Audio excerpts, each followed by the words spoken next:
the 20th of December 2023. I'm going to be your host, Dana Durnford. And as always, not always, but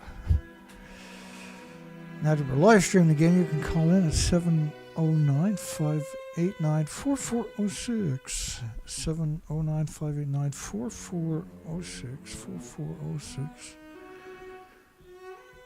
Hope you're having a great day. And we got lots of bizarre news to get to. I don't know what's more bizarre than the world not being upset that they're fake and being in a building that doesn't exist. The world is searching for this conspiracy theory with proof, right? And there's your proof. What more do you need? All the mainstream media pretending they're in a building that don't exist. Why do you think they're doing that? Why take that chance? How did they have that much confidence that they can get away with it? Why is the world sitting in silence? There's your evidence. Take a screen capture, share that worldwide, turn that viral, and you're setting this planet on a course of reality where there could be a future. But as long as you pretend this is not happening, this is your enemy. These nuclear meltdowns, they're not pretending they're in nuclear meltdowns because it's innocuous and benign. They're pretending they're in a nuclear meltdown because it covered the friggin' planet. And just their own country, 14 prefectures, the food was banned. That doesn't bother anybody? Nobody thinks nothing about that? The world is not having a conversation about that? It's almost too much to bear for me. I can't understand anything more important than that. You picked up 30 million one-ton bags. You have professors of nuclear and quantum engineering coming out and telling you that it's equal to 3 grams of sugar this year. You have the major medias, bald-faced lying. How can you ever trust them again? And every media in Canada has done it to you, every media in the United States, every media worldwide done this to you for 80 years. Absolute content knowing that the final outcome was going to be. I can't comprehend it. Every nuclear scientist on the planet knew the reactors and the fuel pools were gone. Every one of them. Bar none. Every one of them knew the fuel pools were gone. And even today, everybody's like, oh, who cares? Fuel pool's gone. Well, you should care, because you're not escaping it.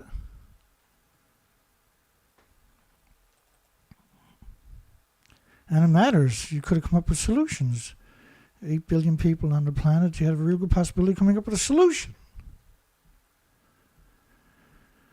Everybody's sitting in Wonderland. That's a big mistake.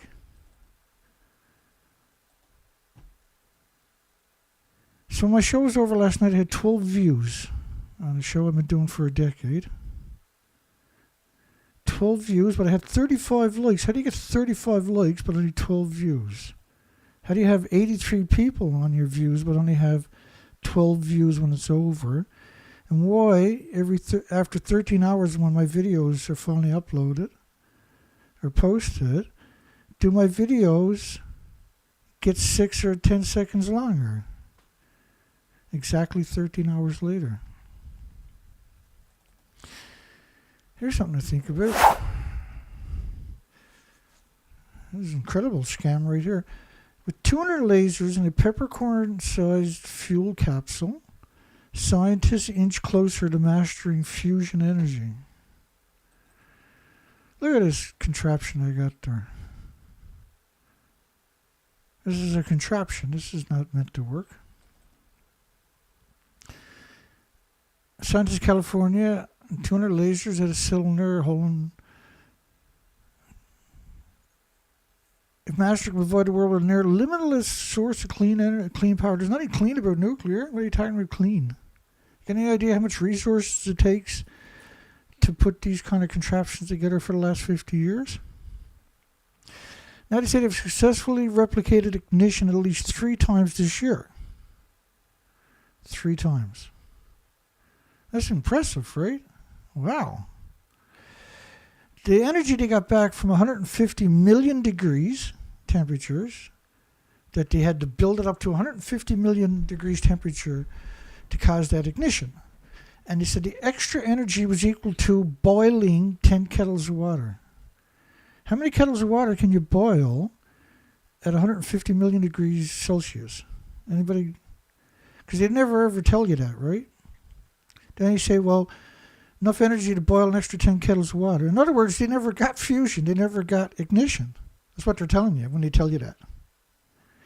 Because there's no way to quantify that was the end result. You can't quantify that. It's too tiny. It's too insignificant. It's like flying in a plane at 30,000 feet and spitting on a forest fire. It's pointless. You're talking about 150 million degrees Celsius. And they were able to extrapolate that they got an extra 10 kettles of water. They were able to boil an extra... Well, how many kettles could you boil with 150 million degrees Celsius? Come on, tell us. I want to know. Because that's the part of the equation that everybody needs to know in order to find out if you're being honest or not. And I can guarantee you they're not being honest. And all the medias up today, they got ignition. Woo, they got ignition. Well, you don't need ignition. You got geothermal. You got all kinds of storage for wind and solar that you've been doing everything, sabotaging it and scuttling it. The minute that you start marrying up these technologies, then it's over for gas, oil, coal, and nuclear, right? But geothermal is under everybody's feet. And the only thing stopping anybody is they won't develop technology to dig deep enough anywhere.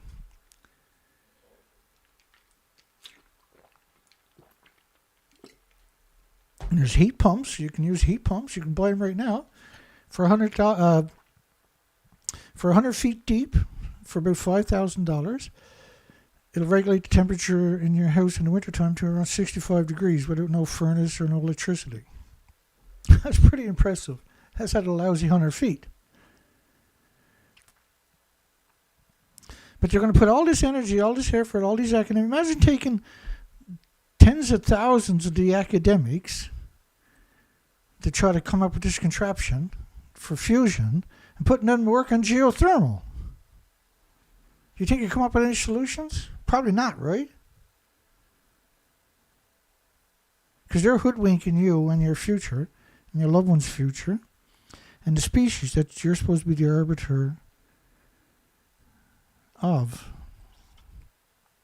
You're supposed to be the destiny of those species, not them. We will always have nuclear-free pollution, the non-negotiable for us. I jumped a story.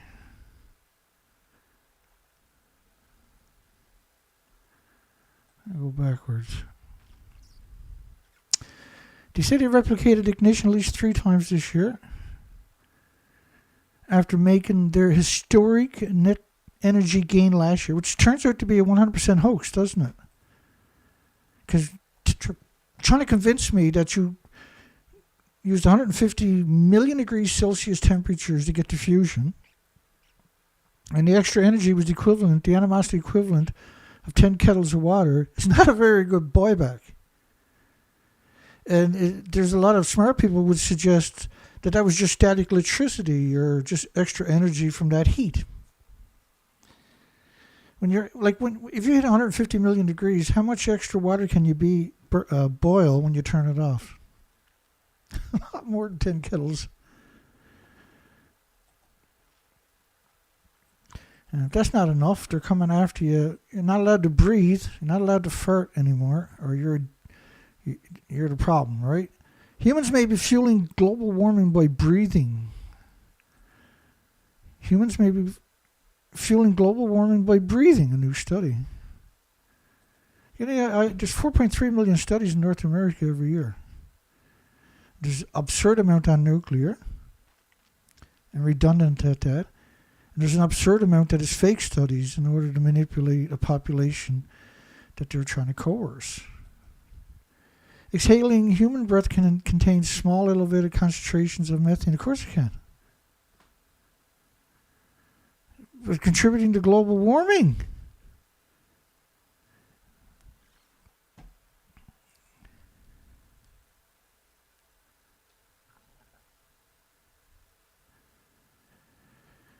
Contributing to global warming by breathing. That's some serious desperate shit right there, isn't it?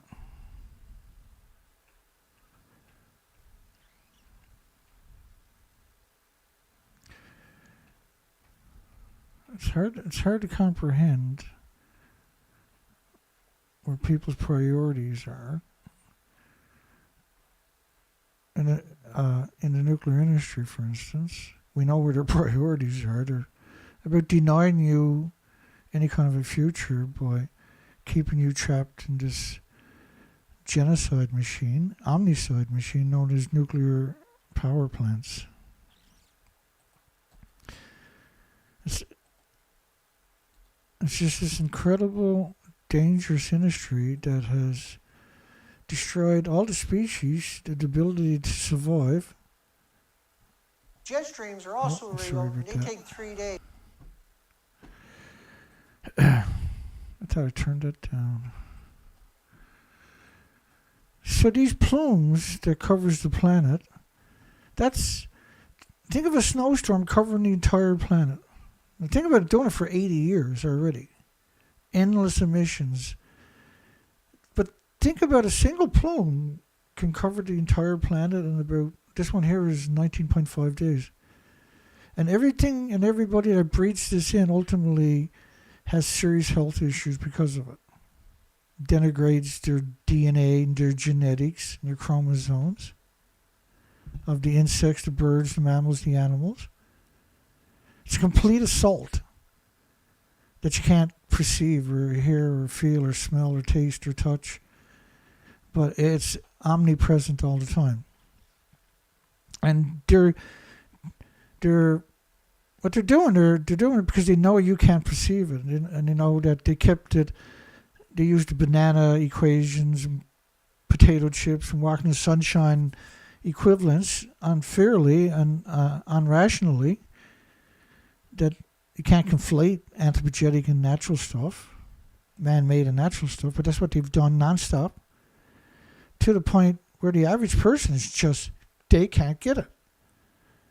Their minds don't work. They're like, ugh. Wait, Fox didn't tell me that. CNN didn't tell me that. And so their brain just shuts down. They're conditioned to just, I'm surprised they don't pick up a stick and try to kill you if you try to have a conversation with them.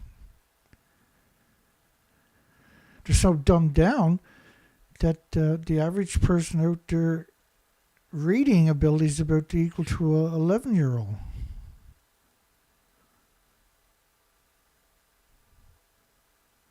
The schools don't even have a spelling test anymore. It's not an accident.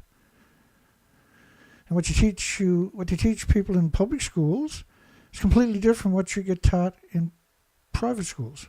Totally different.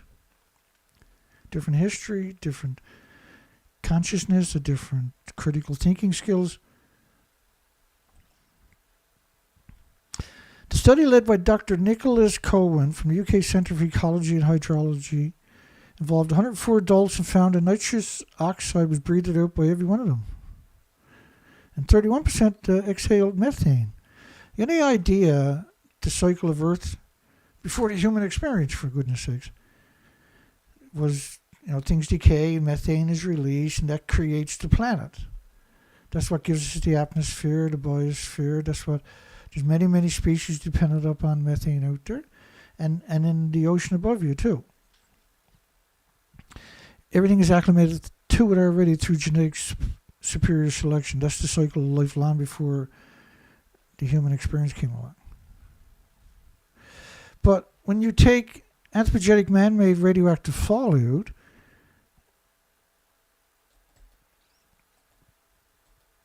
and put it into the equation, so think of, to your left, think of a snowstorm that after about 20 days covers the entire planet, like that model over there. So when you get to around 30 days, a snowstorm covers the entire planet with snow. The snow never melts, the snow never goes away.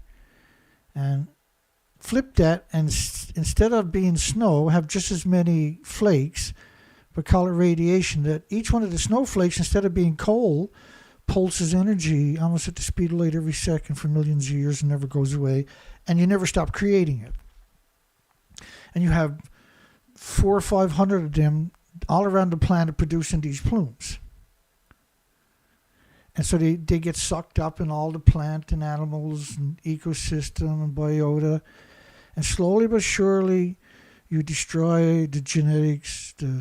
Not only that, but this stuff is everywhere. It's prevalent. It's pulsing energy almost at the speed of light every second. That's because that's what's going on.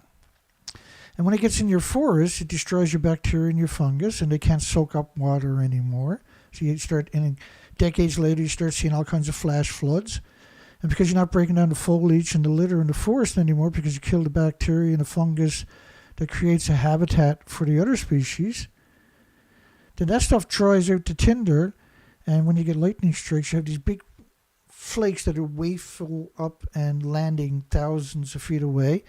And these are instant, in dry land, these are instant forest fires. And because the Earth is not soaking up water no more because of 80 years of radiation destroying the ecosystem. Like we know this is true for Chernobyl too, right? For instance. But that's how the ecosystem actually works. It needs certain things, and everything with replicating cells is annihilated by anthropogenic man-made radiation. So they talk about cesium, but there's all these other isotopes, and curium is the biggest one you got to worry about in these kinds of events for nuclear meltdowns. But you're talking about, it's heartbreaking because there's no need. We never needed to get this way, to get to this. This was 80 years of engineering put us in this position. They're very, very, very coordinated in what they're doing. So ask yourself, why are the majority of the nuclear power plants surrounded by farms as far as you can see? And then ask yourself, why is nuclear waste dangerous? Because it's splitting atoms and creating these plumes all day, every day, all in these spots all over the world. There's 400, but think all the dumps are doing the same thing, right? Your nuclear waste is still splitting atoms. It doesn't have any containment, so that's released into the environment on a scale that is terrifying.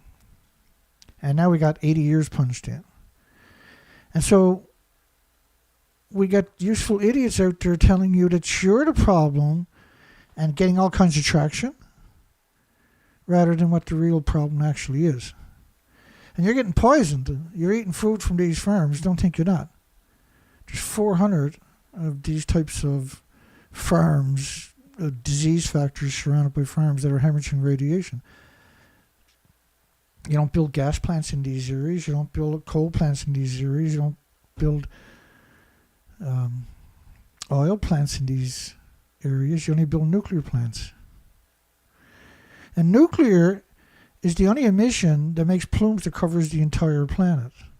Gas, oil, and coal emissions don't make plumes that covers the planet in 20 or 30 days.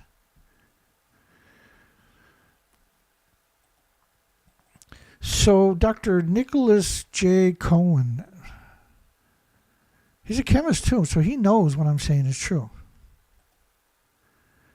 And when you look at him, you know that's a worthless sack of shit. Who went to university, just wouldn't leave. He's got all kinds of publications, but does that mean that he has that he has the best intentions? Because he doesn't. So I went and looked at Dr. Nicholas J. Cowan's academic study. At this stage, and because it's got a lot of blowback, thank goodness, a lot of clapback, Internet mocks the study indicating human breathing contributing to global warming. But they don't want to tell you what real global warming is caused by. It's 80 years of perpetual emissions that never go away and pulse energy at the speed of light every second for millions of years. That's pure energy. So he produced the study. You can see all the people. There was Ben Dawson, Drewer, Roberts, Levy, Heal, and Cowan. And when you read it, it's like a horror story. You quickly realize these these people are disconnected from the human experience. They made a bunch of money, right? That's what this was about. And demonize humans. Anything to demonize humans, the United Nations will make sure it gets front and center. And so my suggestion is that they should kill themselves. If they think that we're the problem, they should go kill themselves. And if 8 billion people was aware, if all 8 billion people, for instance, was aware that they faked being in the fuel pools at the top of the buildings, you think for 1 second the world wouldn't be a better place? You wouldn't think we wouldn't get on the path to a future? Because we're not on no path to future.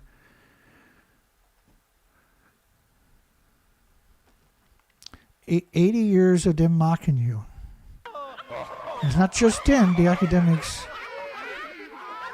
The academics are at it too.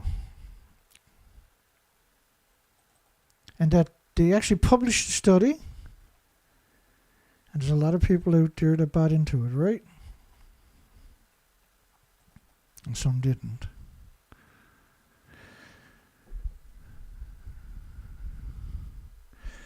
The top 10 most read Nutra supplier stories.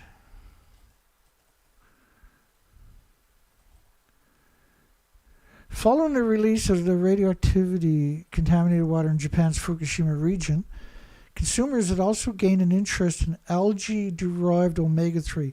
So since August the 24th, that's what they're talking about. That's what that statement means.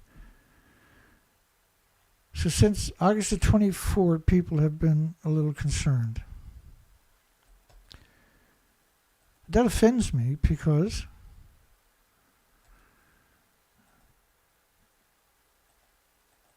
in 2013, they were pretending they were in a building that doesn't exist in order to manipulate you so you didn't put 2 and 2 together and say that's global warming. That's extinction level event. Times Square video altered to include humiliating clips of South Korea leader and the First Lady.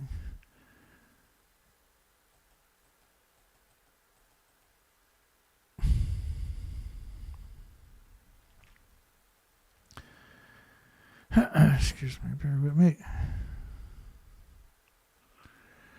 Let me just find a certain story on the president of South Korea that I happen to have here.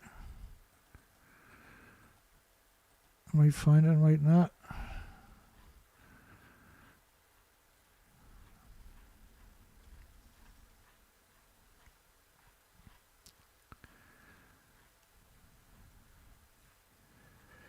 It's worth it, bear with me. It's worth the wait. For all the wrong reasons they're picking on them. I'll give you the reason that the world should pick on them. Certainly South Korea.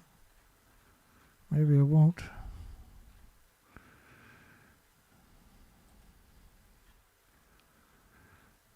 There's so many of them. It's very shocking. Not my day. I got all the scumbags except for him. There he is. So this is a story before he became prime minister. It might just be these two.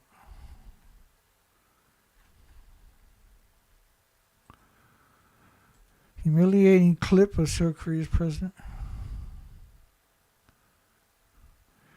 Right, so if you go back to this story in 2019, he was a hopeful then. He was a prosecutor, a federal prosecutor at that time. He was under fire over remarks on Fukushima. He said the Fukushima nuclear reactors didn't blow up, but the reactors themselves didn't collapse, and there was basically no leaks. That's how he got elected. That's the power of lies. And that's incredible that a lie, like a simple lie like that, would be so powerful that would get you elected as the president of a country. He's not the only one, but the fact that he said the reactors didn't collapse. So you be the judge. Did that collapse or not? Right? So he should never got elected, see? Right? And if he never got elected and you elected somebody that said, look, that did collapse, South Korea wouldn't be poisoning everybody with food from a nuclear wasteland, would they? Because that's what the results of letting a scouser like that. And so they were fact-checked. They fact-checked the story. Somebody fact-checked the story about him and come out to defend him, right? But look at how he even got elected. He got elected by saying Fukushima didn't happen. There was no collapse. There was no radiation. We are here inside Reactor 4 at the Fukushima Daiichi nuclear power plant that was severely crippled during the earthquake and tsunami of 2011, leading to the country's worst nuclear disaster. So, all the media done it. That's one of them. There's no leak. Nothing got out of it. The building didn't collapse. There's not a leak. It's total friggin' loss of decades of reactor cores. So why did they go through all the trouble to hide that? Why is it so important to lie about that? Why did they go through so much work to lie to you? Why did they put in such effort? Well, this is really simple. We done the research for 6 years after it happened, for 4 to 5 months a year. And I have never met anybody in my personal life that when I show them these pictures can comprehend it. And I'm like, what part about it is that you're confused about? And I've heard people say, well, you know, if that was true, wouldn't the government have told us? And you just lose hope, right, that people could actually be that complacent. An altered video. There's an altered video. When doesn't he fact check that? Why didn't they fact check the fact that he said the reactors didn't collapse? Why don't they fact check that? Why did they prove me wrong? Why did they prove me that reactor 3 didn't collapse and was completely lost? Why did they prove that, fact check me and prove that reactor 4 didn't collapse? No, because the story is about keeping you divided and making sure you get sick and die, because that's how they make a living. That's how a journalist makes a living, is by destroying your future and your loved one's future.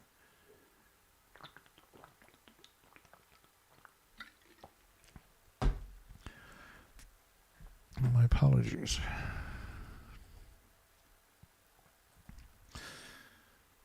A seafood tour in Ibaraki and Fukushima. A seafood tour in a nuclear wasteland. And so the story is about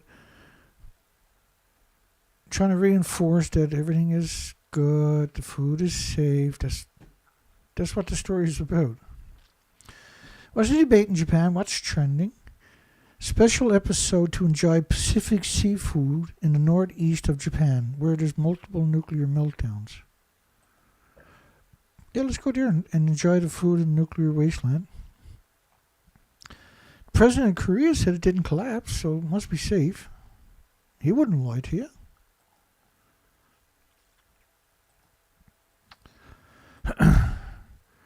A recent trip in Ibaraki, Awaki. These are incredible nuclear wastelands. You will hear the vendors selling the freshest fish. Well, you can hear that anywhere on the planet, won't you? And local restaurants preparing it. And get our reactions while touring these colorful locations. Lull you in the complacency. TEPCO plans the fort release. The fort release. But wait a second.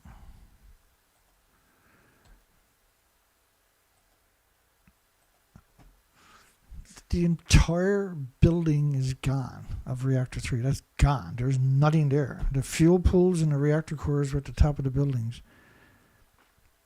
You know, when Chernobyl happened, they closed 9,400 farms in Ireland, Scotland, United Kingdom, 3,000 kilometers away. Hundreds of them still closed today because now they only acknowledge cesium-137, by the way. And when the half-life of cesium is gone in relationship to Chernobyl's accident, that's when they're going to declare everything safe. They're going to pretend there's no uranium, no plutonium, no anything else, just cesium-137. But the fact that they closed 9,400 farms, that warrants the world paying attention. That justifies the scrutiny that we do here, for instance, that everybody should partake in. The tanks were built to manipulate you, so you didn't look at that. No, everything is in the tanks. There's 2.2 grams. There's like 3 grams of sugar, they told us. But it's got nothing to do with sugar, for goodness sakes. And so the official story is the only thing in the tanks is tritium. And all those stories are meant to reinforce and keep you complacent. So you poisoned yourself, your loved ones, you're too weak to fight back, you're too busy trying to deal with your own issues. You're not healthy enough to think rationally because your body is full of white blood cells instead of red blood cells. It grappled with managing water tainted with radioactive tainted. Water tainted. Like they weren't pretending they were in a building that don't exist because it's tainted. They were desperate for you never to be able to comprehend the difference. Because the videographers, the cameramen, the audio, the makeup, the producers, the editors, the managers, the owners, thousands of people at CNN and thousands at ABC and thousands at BBC and thousands at CBS had to participate in that lie for that lie to work just with them. But they had to have the complete control of all the media worldwide for them to be able to pull that off with no fact-checking, with no rebuttals, with no dissenting voices. There was one dissenting voice. It wasn't from the mainstream media. And they asked Helen Caldicott, the great Helen Caldicott, who wrote 14 anti-nuclear books. And she said the Japanese are very, very tidy people. And it does look like that. It doesn't look like this. It looks like that. And she's done that in hundreds of interviews. Because her job is the gatekeeper. Let me ask you this. You've said that if the spent fuel pool in number 4 collapses, that you would evacuate your family from Boston. Do you think we would ever know the truth of what's going on there? And the reason I ask is because we've seen coverage in the national news media here in the United States from ABC News and others that take video cameras in saying that they're being given exclusive access to number 4 in the removal of the fuel rods, which is said to have begun. And what we see in the video being shared here in America is a pristine interior building. It doesn't look like a building in which the top blew off in a hydrogen explosion. The Japanese are very tidy people, and they have, by robot control and by human beings, removed the debris from the top of Building 4, and it does look pristine. So what she's saying is it looks like the buildings to the right, not the one to the left, is pristine. Arnie Gunnison does the same thing. There's all kinds of them vying for the opportunity to come out and lie to you. Fear Wins is extremely good at it.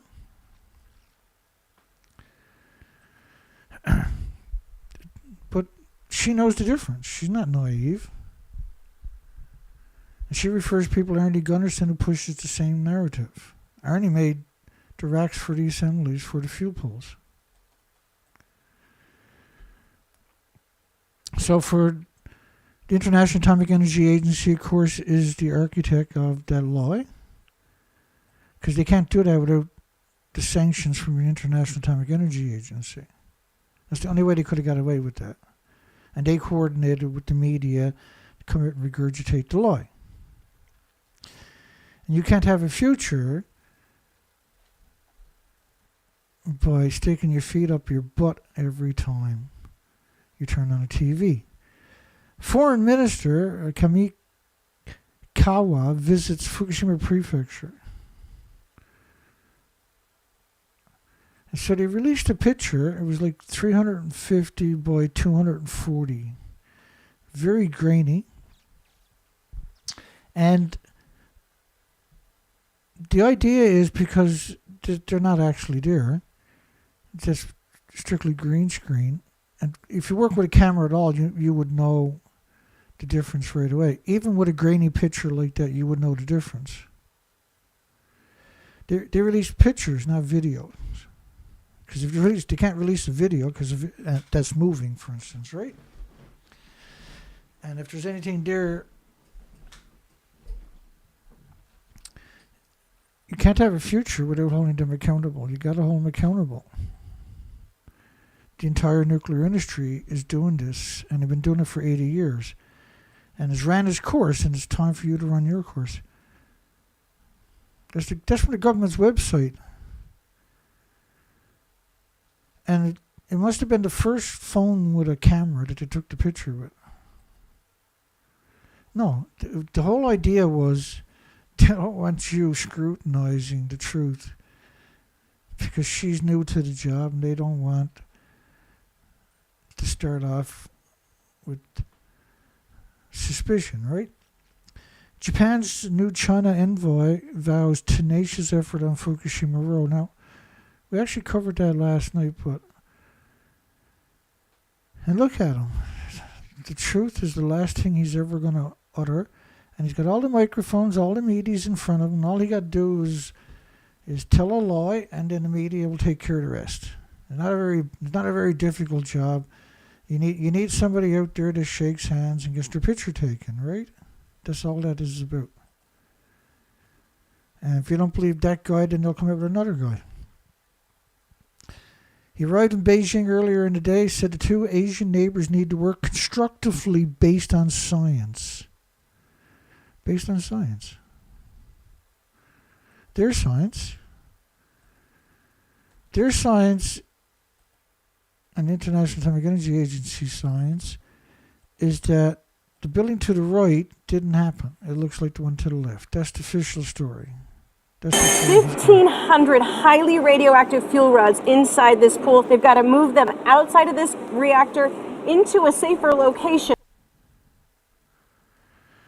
Again, right, there's zero possibility that Cecilia Vega from ABC Australia, and is currently the press club at the White House, is in the fuel pool to the top of the building to the right. It's zero possibilities. So why do they do that? Why is it necessary for them to do that? Because Fukushima is an extinction event. Why else would they do that, right? There's not just one Fukushima or two Fukushimas. There's 4 Fukushimas. And each Fukushima reactor, not counting the fuel pool at the top of it, is 100 Chernobyls. And at the top of each of the building was 4 decades of reactor cores and 2 fuel pools. And the reason that they're so much more volatile than Chernobyl, which was brutal, is because Chernobyl was a brand new reactor and it had moderator was graphite, which is nowhere near as bad as these reactors were pure uranium, pure plutonium. But reactor 3 was a Medusa. It's mixed oxide fuel. So it's weapons grade uranium, plutonium. And so it's the emissions from these buildings, just under normal circumstances, is 2 billion times more toxic than industrial poison.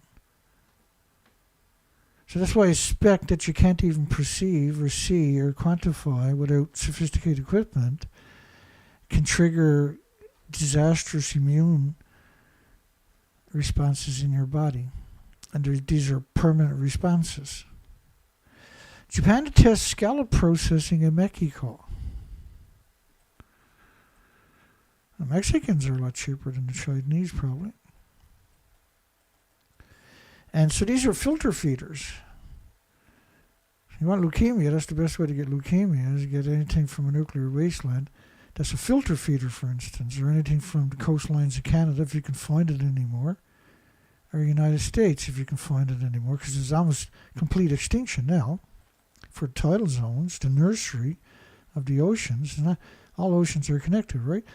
The Japan External Trade Organization will launch a pilot project next year and process Japanese scallops in Mexico and export them to the United States.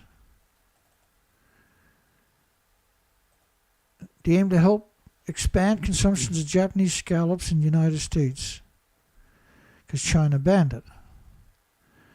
Now, what China should have done was banned all the food in Japan, on land and oceans. If they were sincere, I'll show you why.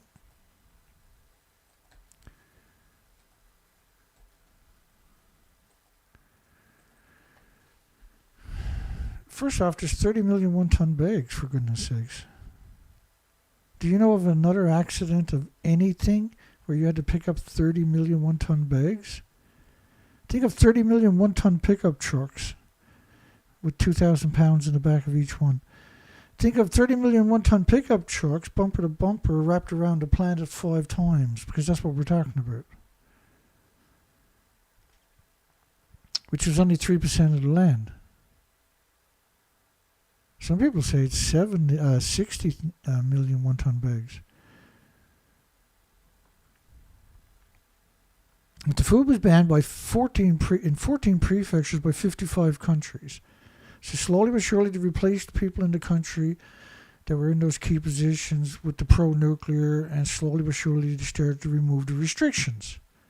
Japan never stopped growing the food and never stopped trying to export it.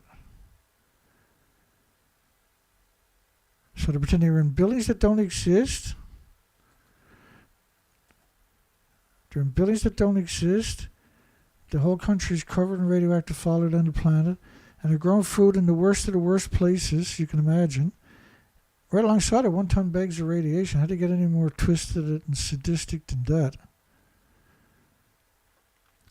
The significance of it should terrify you, because if you got friends or families or loved ones, or children, for instance, and you feed them this stuff, there's a host of illnesses and diseases and autoimmune deficiencies and injuries that can wreck your health and their health. Does anybody really think that they're pretending they're in a building that doesn't exist for something to do? That all the media does that worldwide. It doesn't even make sense that that could happen. That's exactly what we see happening. And then to suggest that the only thing that got out of the buildings was tritium. So to suggest the only things that got out of multiple nuclear meltdowns, 4 of them, and 8 fuel pools that melted down was tritium. Was tritium.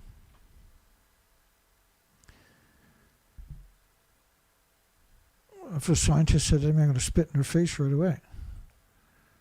I'm going to kick them in the balls, then right on the spot. The project will be funded by the Japanese government, because bivalves, filter feeders, bioaccumulate radiation 125,000 times more than fish, which are really bad because they bioaccumulate on a crazy number, right? But the worst you can eat is them. And that's why the majority of them had, that's why they're pushing it. These are disease factories every way you look at it. They're not pretending they're in buildings that don't exist because they're bored.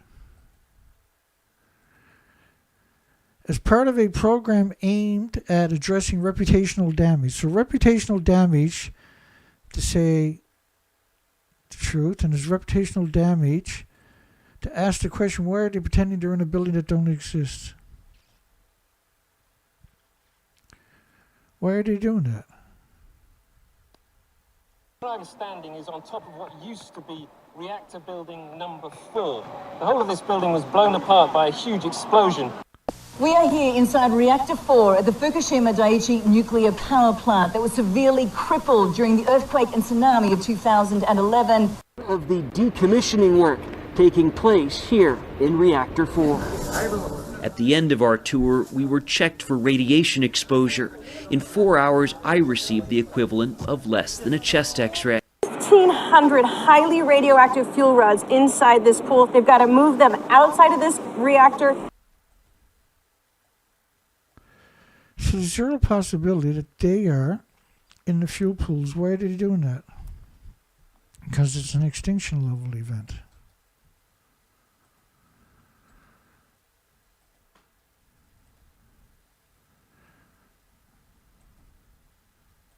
Funded by the Japanese government. Relentless evil, that's what the best way to describe Japan's government, isn't it? And your media. Relentless evil. And the fact that they're shipping that worldwide non-stop from multiple nuclear wastelands. New nuclear reactor in India reaches first criticality.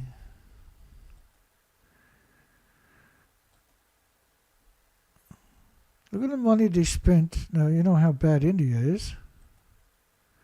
Look at the money. Look at all the smog in the background.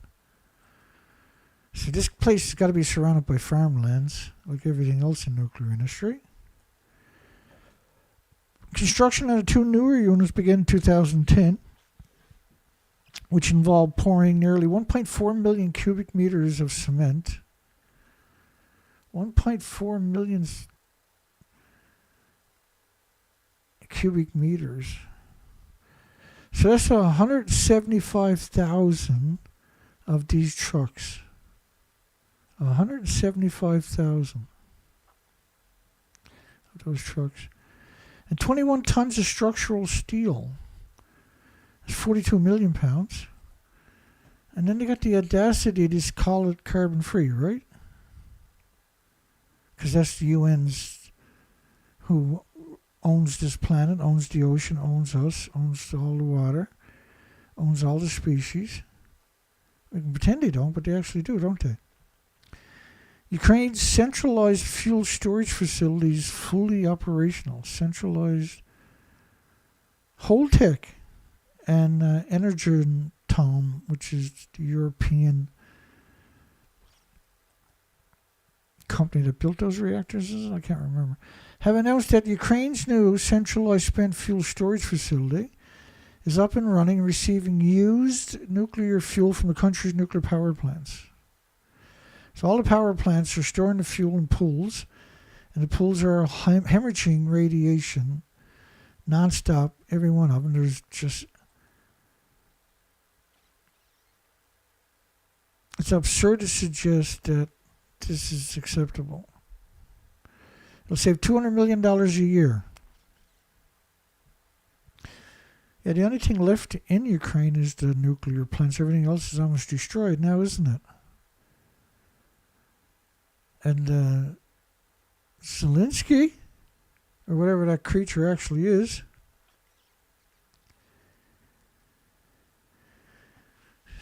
they destroyed all the homes in the country.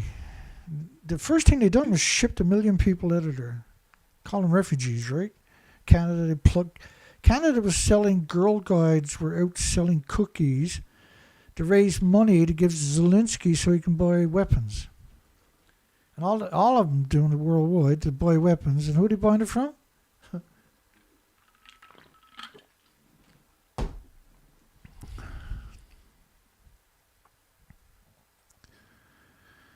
It will also avoid the risk of having to interrupt operations of the plants because of a lack of capacity to safely store the used fuel. Well, if they can safely store it all the way up now, they can do it for a lot longer, couldn't they?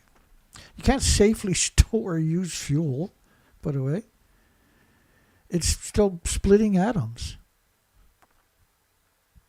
And there's no containment, so it's all released into your environment perpetually from all 409 current nuclear power plants worldwide.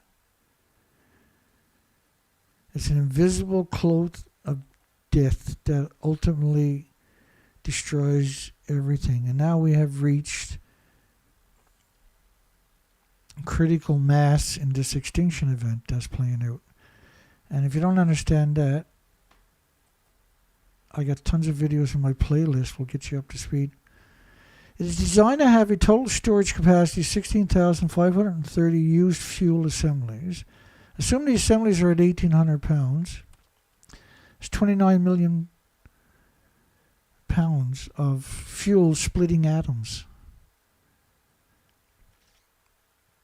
So if you took a liter of that stuff and put it in the wall at the subway station or the airport, everybody that walked past it for 1 million years will die that day. But on top of that, it's still splitting atoms, those atoms going out looking for victims. And even the microscopic victims is fine, it doesn't care. Anything with replicating cells is considered a victim.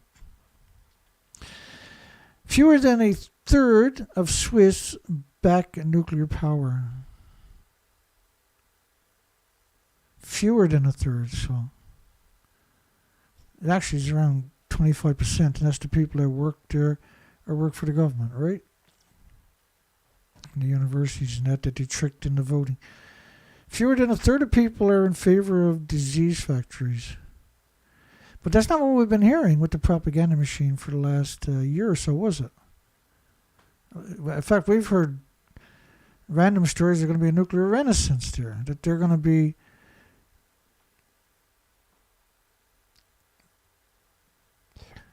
new construction is currently prohibited in Switzerland, and the Swiss population voted in favor of nuclear phase-out in 2017. We covered all that in 2017. At that time, the Revised Energy Act was approved with 58% of the vote, just less than 60. Now it's 70 plus hates nuclear. The construction of new nuclear power plants is prohibited. But, right, the media lately is saying there's a renaissance going to take place there, but there's not, is it? Novel nuclear reactor gets U.S. approval after half a century. After how many meltdowns at the national laboratories of these things? The Hermes demonstration reactor. The Hermes. Where do you hear that name? That was in that the show about Mars, right? Where the Hermes was the spaceship that was flying out to Mars and flying back again. The Great Hermes. Where do you think they got the name from? They were trying to boost that name subconsciously. See? For the first time in over half a century, U.S. has granted permission for a novel nuclear reactor. Well, this is an experimental reactor, again, signaling a growing openness among regulators towards diverse methods of generating power from nuclear fission. No, they've been playing around with this at all. Los Alamos National Laboratories, Santa Susana, melted down doing it. It's a demonstration reactor. They have a construction permit from the Regulatory Commission and employs molten fluoride salt as a coolant.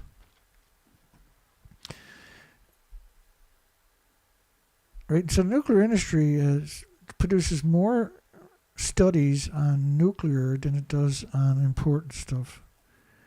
They've totally co-opted and infiltrated your universities 100% and your media is 100%.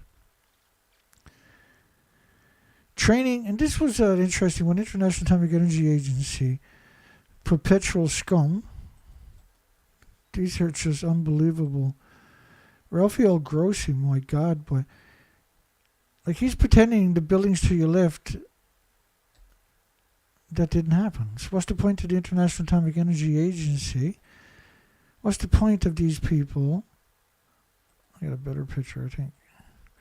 What's the point of these sadistic demons if they're not going to acknowledge that the reactor's melted down? What's their point again? That's their job. And they look almost human like me and you, but when you look at them, you realize look at Grossi, Rafael Grossi. the Director General.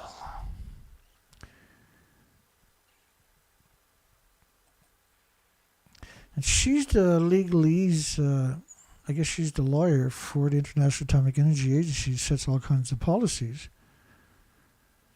And so a lot of these people, by the way, are compartmentalized. They don't understand the big picture. A lot of these people don't even understand the reactors are gone. They're just overwhelmed. They got their job, and they're just another useful idiot, another part of the chain that binds humanity to a quick demise. A new International Atomic Energy Agency piloted initiative aimed to improve academic opportunities in the field of nuclear law. Nuclear law. So they've infiltrated your universities. And this organization doesn't have sovereignty over any country, so why are they able to influence laws in your universities? Why are they not held to a higher standard? Why is Rafael Grossi going around telling people that didn't happen? Why is he saying that it's only 2.2 grams of tritium got out of 4 of these melted reactors? And 8 melted fuel pools that they refuse to acknowledge are gone. They refuse to acknowledge the fuel pools are gone. And they refuse to come up with solutions for what already happened. They purposely let it play out the worst possible way imaginable, the most destructive way conceivable. And they console themselves with big wages and good benefits and surrounded by other savages just like themselves, other degenerates just like themselves, and pretend, because that's what they're doing, they're pretending, right? They're pretending that didn't happen. You know, everybody has accidents. All these industries would have accidents. But pretending they don't happen, that's not normal. Because the effects of it are severe. They're not pretending that they're in the fuel pool of the building to the left that doesn't exist. And they're not the only ones in the media. It's just, oh my goodness, an absurd amount of them that done that. But their job, because they got away with it, no one holding account, there's no dissenting voices. Do you really think they're not going to do it again if it happens again? Or do you really think they're not going to lay the groundwork so that if it does happen again, there's no chance you'll even know it happened? Do you think there's any limit to the amount of evil that they're willing to do if they're willing to sit in silence and let people like the media, which they created that, by the way, they've done that, they allowed that to happen in the first place. Do you think that they're going to paint the conscience and come clean? No. Do you think that what they're doing is very destructive to your life? Do you think they have a right to destroy your future and the 8 million species future? And the metal, even just the metal in it. Do you think they have the right to do that? Because the International Atomic Energy Agency is supposed to be the checks and balances, not the demonic, sadistic demons that you got to worry about. They're supposed to be the checks and balances. They're supposed to be the good guy. They're unequivocally insane because they're suggesting, or they're claiming bald face and instructing the media worldwide to say that never happened.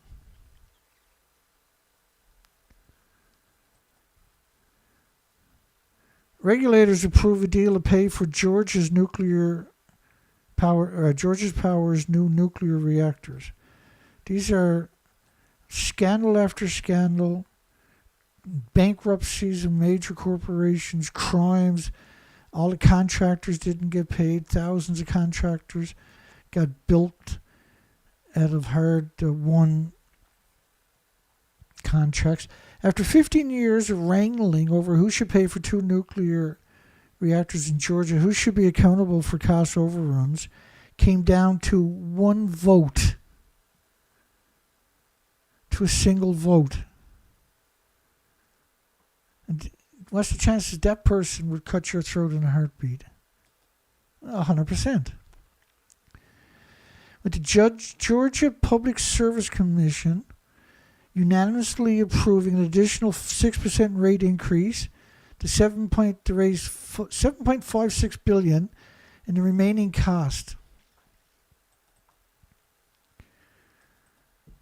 It is currently projected to cost Georgia Power and the three other owners $31 billion. But if you add the $3.7 billion that the contractor Westinghouse paid to the owners to walk away from the construction, the total is now $35 billion. And that the original price was $14 billion. And this is what they've done with every single reactor we got in history. It was to give you this low number, trick you, and come in underbid everything else, and then they stab you in the back. Not only that, the fuel pools, the facilities are surrounded by farms, and they're going to poison you for the rest of your life, and your children's life, and their children's life. That's the design. That's what it's all about. Destroying everything on the planet in increments so you can't comprehend it. UK approval of Sizewell C nuclear project lawful court rules. They were challenged. In court. Of course they won. Have you seen the amount of... It's the biggest construction site on the entire planet. Of course they won. Campaign group Together Against Sizewell C argued that Britain failed to consider the environmental impact. Yeah, well, you couldn't build a nuclear plant. If it was illegal to poison you... By the way, it's not illegal to poison you, but if it was illegal to poison you, they couldn't even build a nuclear plant. It's impossible not to be... And we know that because they do studies on the sex ratios in very large, vast areas around these disease factories.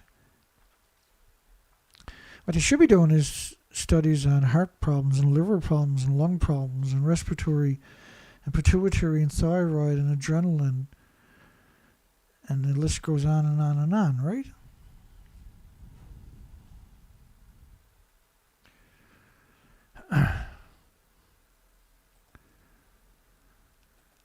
Our fight for the soul of Suffolk will continue. We are in discussion with the legal team to consider another... This is the people that took them to court. EDF anticipates both reactors will be operational by mid-2034. It was supposed to be finished in 2014, wasn't it? Nuclear belongs to the past despite the promises of Conference of Parties 28. Nuclear has never showed up till last year at the 27th year Conference of Parties, despite the fact this is by United Nations. Almost 200 countries acknowledge we need to shift away from fossil fuel, the primary cause of climate change. But nuclear is not put into that equation, is it? Because when you put nuclear into the equation, then it makes sense.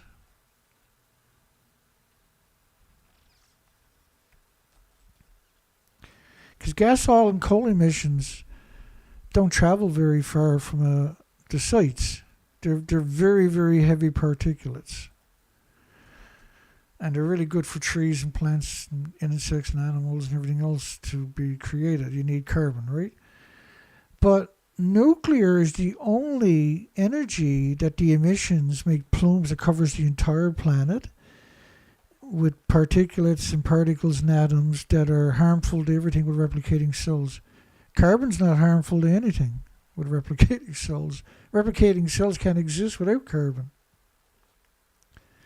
You're being hoodwinked in so many ways, and everything goes back to the nuclear industry, particularly United Nations, who have put together a formidable opponent to your future, known as United Nations, with UNSCLEAR and IRPA and the IPRC and the International Atomic Energy Agency and a host of other pro-nuclear organizations designed to muddle everything good and make nuclear come out on top. Nuclear energy took center stage at Conference of Parties on December 2nd. France, along with 21 other nations, pledged to triple global nuclear energy capacity by 2050. You know, this year was 440 gigawatts of renewable energies came online in 12 months. In 70 years, there's only 365 gigawatts of nuclear. And that over the next 2 years, they expect 91 nuclear reactors out of the 409 on the planet to be taken down because they're old and decrepit, fragile and brittle and dangerous.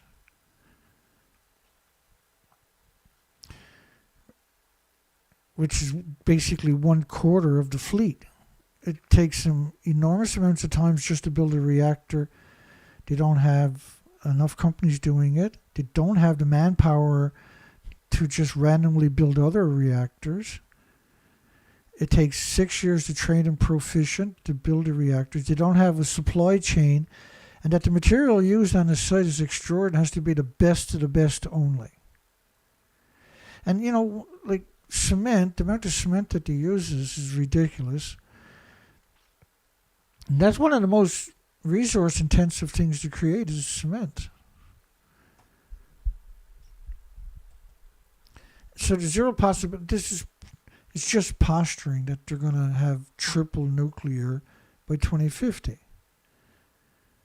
Right? Most of their projections is based on the small modular reactors that don't even exist. Renewables are cheaper than nuclear and coal now and into the future, was a study out of Australia yesterday or today. Electricity produced by renewables is cheaper than fossil fuels and nuclear power, and is expected to remain the lowest cost power source for decades to come. And the coalition in Australia has mounted a campaign for nuclear power to be added to the nation's energy mix. And Australia doesn't have the resources. They're burning all the extra money that they don't have on stupid nuclear submarines.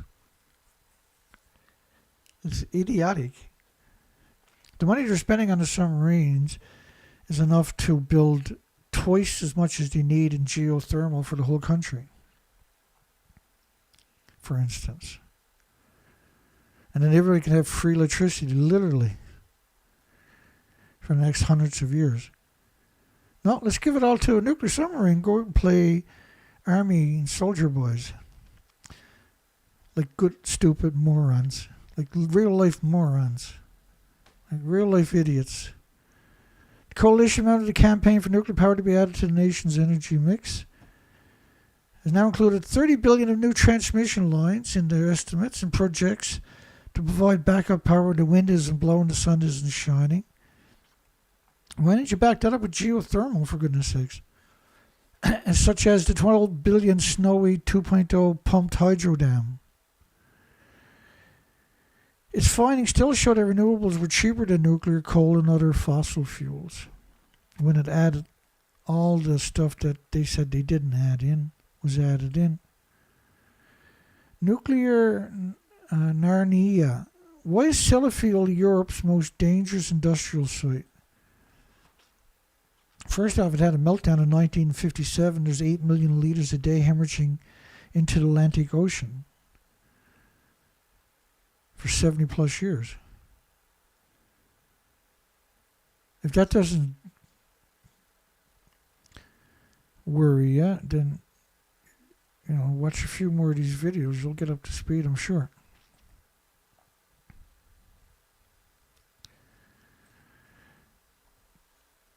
There's so much releases, and they're surrounded by farms, by the way.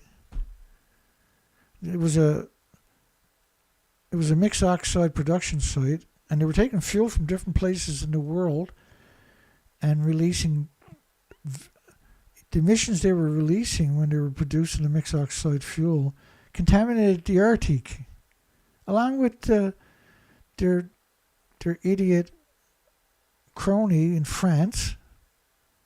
And what France released during the so-called nuclear testing, that when you look at it, it's the same bombs as a nuclear war. It's the same radioactive fallout as a nuclear war.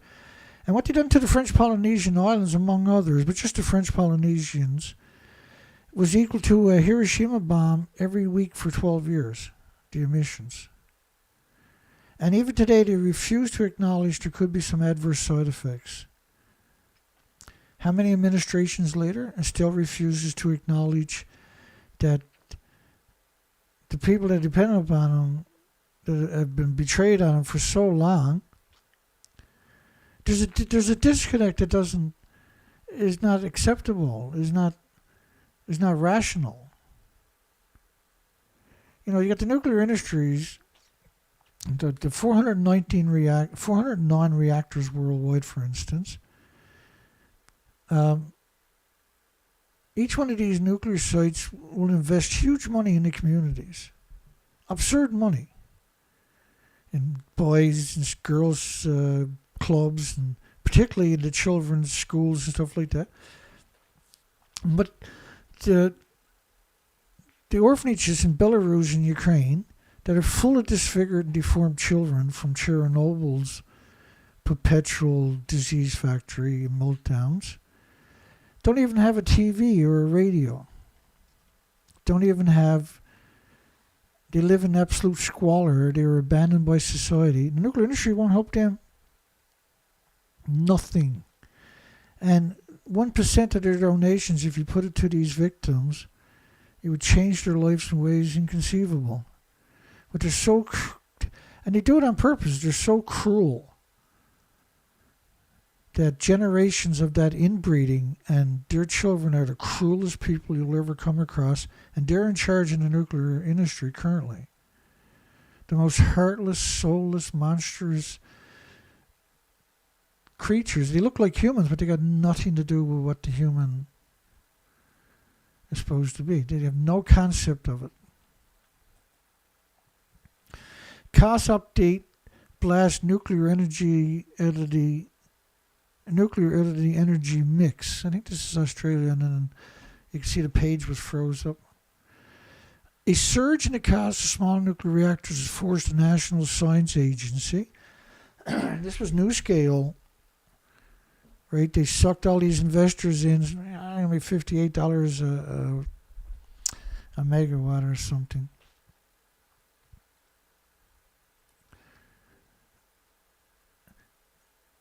And they knew there was no way they were going to build that reactor, small modular reactors. No way. And they had all the media, they're pumping them out there. They had the regulatory agencies approving a license that's not even complete, with a design that already exists, was nothing new, was just a scaled down version of the current reactors, and had to use mixed oxide fuel to make it work. It's a constant shell game. So many endless promises, and not a single one has ever come true in the nuclear industry. Not one. In response to Dr. Kevin Kemp, another South Africa. In response to Dr. Kevin Kemp, nuclear, not just yet. So this was somebody that Kemp had beaked off about in his blog. We didn't bother covering it yesterday. We just covered the story. Well, acknowledging the potential in nuclear power, why would you acknowledge the potential? If you're going to acknowledge the potential in nuclear power, you have to acknowledge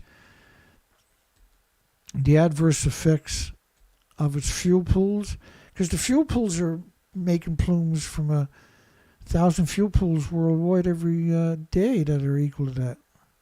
They don't have the inventories now we're talking about, but the plumes nevertheless, because those models are based on venting. They're not based on the detonations. They're not based on the fuel pool meltdowns. They're not based on all the other reactors that melted down. They're based on venting. And these things are venting naturally in their fuel pools, and each reactor has at least 2 fuel pools. So that's 240,000 liters a day. Each liter is saturated with enough isotopes to create models like that.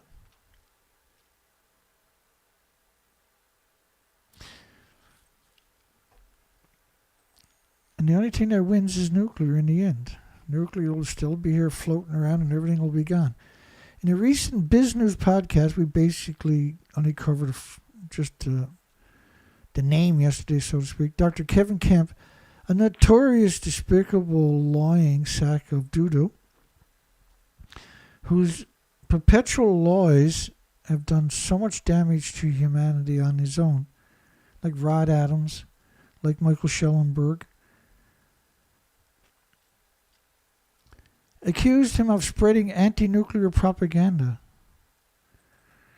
Like any dissenting voices about nuclear is immediately labeled as propaganda. Any dissenting voices whatsoever. So imagine if the doctor who's complaining came out and said, actually, Kevin, Fukushima melted down. Stop lying to everybody in Africa, Kevin. The fuel pools are gone, Kevin. How come you don't tell the South Africans about that, Dr. Kevin Kemp? Guess who wins the battle? Guess who's going to be elevated to the Prime Minister of Africa? Guess who's going to be put on a pedestal? It ain't going to be Kevin Kemp, is it? No. And so he took the easy way out. He took the coward's way out. He acknowledged the potential of nuclear power, then you should acknowledge the potential of the devastation for nuclear power at the same time, shouldn't you? Because it's happened. This has actually happened multiple times. And we are in real trouble. We are in real trouble. This is real trouble we're in. Post-Fukushima. We are seeing things on this planet that were inconceivable pre-Fukushima. In a recent podcast, Kevin Kemp accused him of spreading anti-nuclear propaganda, not having the facts about nuclear correct. Kevin Kemp will never acknowledge the building looks like that to your left. Kevin Kemp will never acknowledge that the radioactive fallout, these models are based on 20 days. Right, so they play these shell games to protect themselves, and by proxy then, and the media loves it. The media put it up there, and you get this big whoop whoop coming back and forth, and they both agree that nuclear has potential, ultimately, see? In the U.S. alone, more than 100 nuclear power plant projects were abandoned mid-construction. And despite the hype around small modular reactors, there's no commercially operational projects anywhere. So he beat up Kevin Kemp, but he done it a roundabout way. Look, you come out and show that picture, say, here's the radioactive fallout,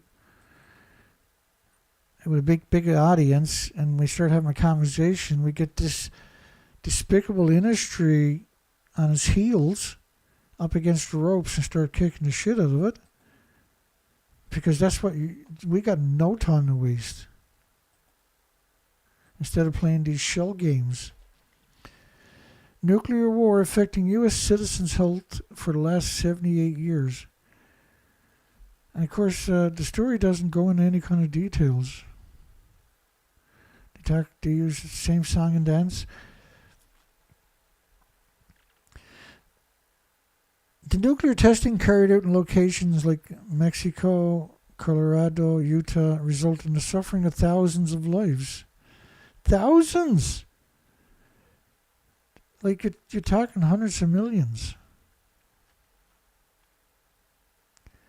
See, being honest is not very difficult. Being honest is simple. Doing that is the difficult thing. Communities, Washington, is it?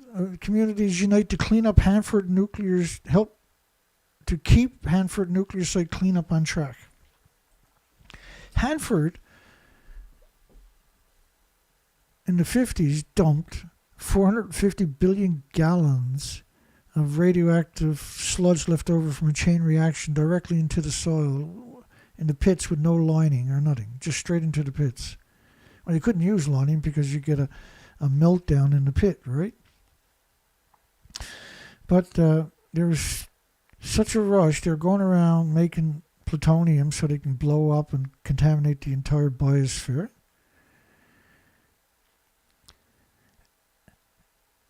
And then they dumped it into the Columbia River and into pits in the ground.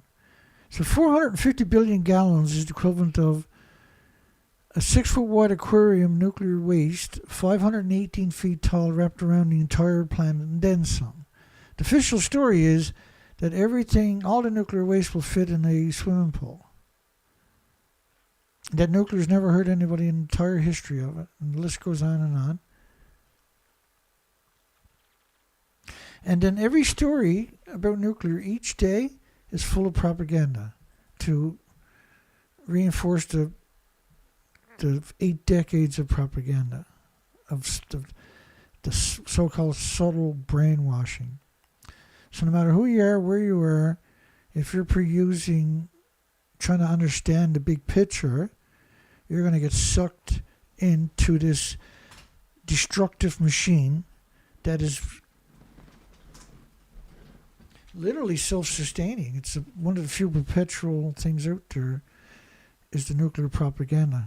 It's perpetual. It's a perpetual machine. We all live downriver from Hanford is a message painted on the window of the Patagonia store in Seattle's Belltown neighborhood.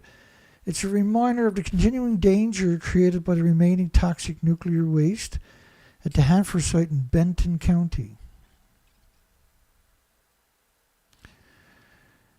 Continuing danger created by remaining toxic nuclear waste. They figured it'll take at least 300 years to clean up Hanford if they get their own way each year. But the budget they're looking at is over $700 billion. And they'll eat through that in a decade, I can guarantee you.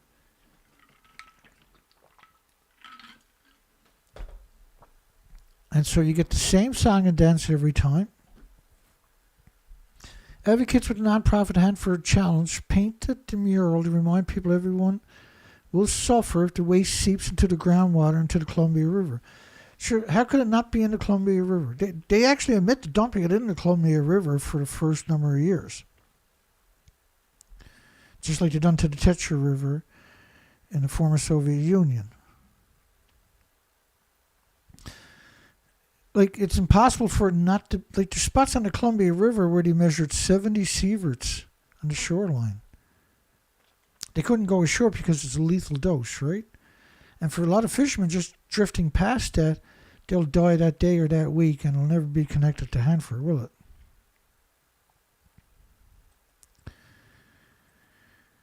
During World War II, the U.S. government nuclear scientists at Hanford created the plutonium used in the atomic bomb, contaminating the soil. Contaminating the soil. That's important. I'll come back to that. And leaving behind 56 million gallons of high-level toxic waste. Contaminating the river. And so 56 million, which high-level toxic waste, that same stuff is what the 450 billion gallons, which is equal to 1.4 million of those tanks. And so the 56 million gallons they're talking about is 177 tanks. But they actually dumped 1.4 million of those tanks into the soil,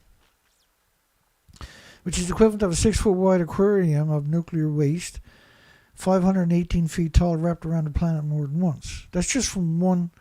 That's just one. There's another spot. There's a couple of spots in Hanford. One of them is a 41-mile trench where they dump nuclear sludge from a chain reaction. The same stuff that they're talking about, the high-level toxic waste that's in the tanks. And what that really means, though, if you look deeper, is the high-level toxic waste in the tanks, which means that you're talking about neutrons and betas and alphas and gammas, which means you're talking about a chain reaction in the bottom of the tank. Because when all that sediment from the nuclear sludge itself, nuclear waste sinks to the bottom, you end up with a spontaneous criticality down there. That'll immediately burn a hole through the tank and that'll all go down to the ground. That was the plan all along. They knew the tanks couldn't contain it. And so they got everybody fixated on 177 tanks, 56 million gallons. When he dumped 1.4 million of those tanks, 300,000 gallon tanks, in the soil in just a decade or so. Not counting all the other stuff, that evil, insidious, monstrous stuff that they done. And for several years, originally, they were dumping it directly into the Columbia River.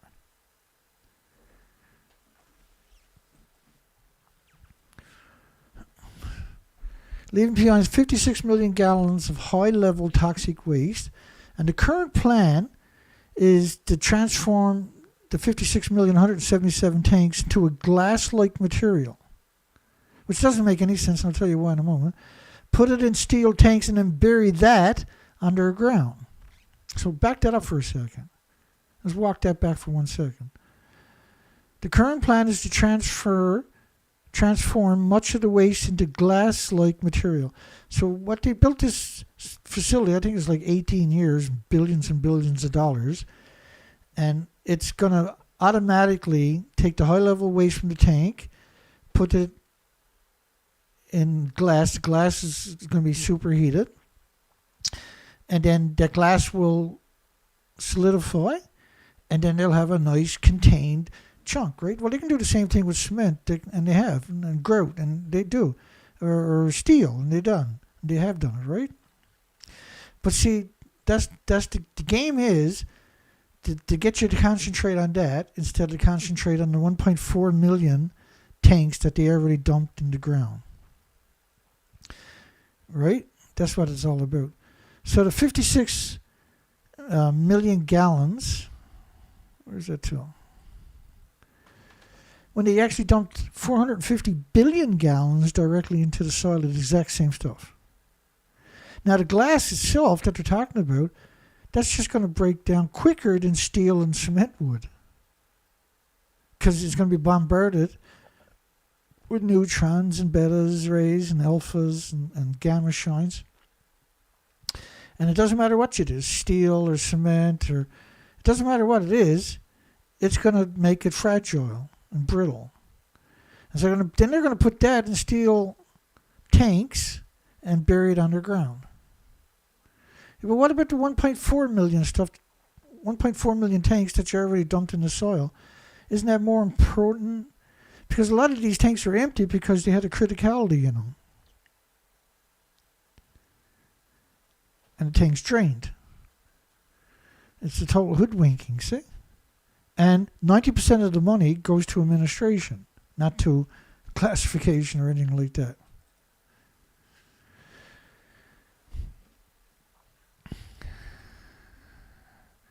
We want people, especially in the Pacific Northwest, to really take ownership of Hanford. That's quite an interesting statement, by the way. Peterson emphasizes, and we can demand a better and safer cleanup for all of us. And people interested in volunteering can contact Hanford Challenge and the Columbian Riverkeeper. If you worked for Hanford for 8 hours, anytime in the last 80 years, just for a single day, a single 8-hour shift, you're entitled to health care. You don't have to prove that Hanford made you sick. And you're entitled to a large benefit package or a payout. So they're running out of people. And they're willing to sacrifice everything and everyone to keep this genocide machine without producing results, clicking along for hundreds and hundreds of years. And the story, not a story, we covered this last night. Now they're saying they deployed the Smurfs, an army of robots for safe nuclear plant cleanup. That's interesting engineering, who we've covered thousands of times over the last decade alone. And so they're saying they've done it when they haven't done it. And they're saying that they're showing you these robots, and the suggestion is to those who don't understand the big picture will think that the problem, we got a solution. And it's cool. They got robots, Dana. First off, the robots will die if they get into the high radiation zone right away. Second off, if you put them in heavy radioactive zones, you can never get near the robot again. These robots were never near a high radiation zone because they're right next to it. And that you're talking about, like, how are these robots, these Smurfs, imagine using that acronym Smurfs in the context of nuclear. There's none of these robots are going to survive that creature right there, period. Or the tanks at Hanford, or the pools at the Tetra River, or at the Mayak, or at Sellafield, or at Donneray, or at La Hague in France, or at any of these sites. and this is interesting engineering, with an unbelievable salacious headline suggesting that it's happening when it's ludicrous. It's absolutely ludicrous to suggest that it happened or is happening. We got a poll tonight, by the way. Scientists claim that they boil an extra 10 kettles of water at the National Ignition Facility, a fusion hoax. Yeah, that's evidence of a fusion hoax. Because you're talking about boiling water at 150 million degrees Celsius, and then extrapolating it, you had enough energy, extra energy, to boil 10 kettles of water. So you put all this energy in it, and you got that back, and then you had enough to boil 10 kettles of water. Dude, these people are demented. UNL professor wins a $428,000 grant to study how Congress makes nuclear weapons policy, as if they're going to get real insight into it. Almost $500,000 gone to the nuclear industry's black hole. IAEA chief speaks to France 24. This was pretty revolting. There's a creature and a half that should have been put back in her coffin in daylight. And there's a creature that only comes out at night. Look at this guy. This is the guy who's claiming that the reactors didn't even melt down, that only 2.2 grams of tritium got into the buildings. And he's put on a pedestal. He's up on TV. He's invited to all the big conferences. He's been in all the major medias. He's getting tens of millions of views a day. I'm getting 17. A show that I've been doing for a decade. If I was doing a show where I was wrapping crap on a stick and calling it fertilizer, there'd be thousands of people here yucking it up, right?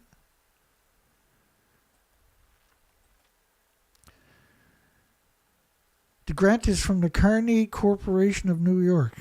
The Carney is about the right word of it there. At University of Nebraska, Lincoln. Completed a case study of how the 1994 Gingrich Revolution affected President Bill Clinton's nuclear policy, especially with North Korea. The United Nations went to North Korea just after they were formed. It used to be the League of Nations, right? But post Hiroshima and Nagasaki, they changed their name to the United Nations. They shouldn't exist. Like they literally shouldn't exist, and the world shouldn't be jumping on their bandwagon. Everything United Nations says, 195 countries will commit suicide to follow, right? Use magnetic resonance imaging technology to examine the brains of adult volunteers who answers questions that simulate decision-making regarding nuclear policy. I read the thing, it was so mind-numbing that they can get $428,000. Well, like if you look at all the studies that we've covered over the years, how much of that was absolutely strictly for propaganda and how many people were involved in the studies, that's only $428,000 is literally nothing in the grand scale of how much they, there's 2 million studies a year basically on the nuclear industry to further the nuclear industry's propaganda machine. Sellafield new facility receives the first nuclear waste box. So last night we touched on the story because it was just breaking, but there was no documentation. It was very, very, everything's still very vague. We don't have any really hard evidence of what the frick they're talking about. This just came right out of the blue. We know this was in the pipe, but this announcement that they received this first box of nuclear waste. Well, you're not putting nuclear waste in a box. This stuff is lethal. The box needs 6-foot thick lead. Paving the way to clean up one of the site's oldest buildings. Okay, one of the oldest buildings. So the box encapsulation plant, the box, not the nuclear waste encapsulation plant, store above ground vault, and that has the capabilities to safely store intermediate level waste for a century. This stuff is not going to be benign in a century, by the way. And packages containing waste from Sellafield's oldest waste store, the Pile Fuel Cladding Store.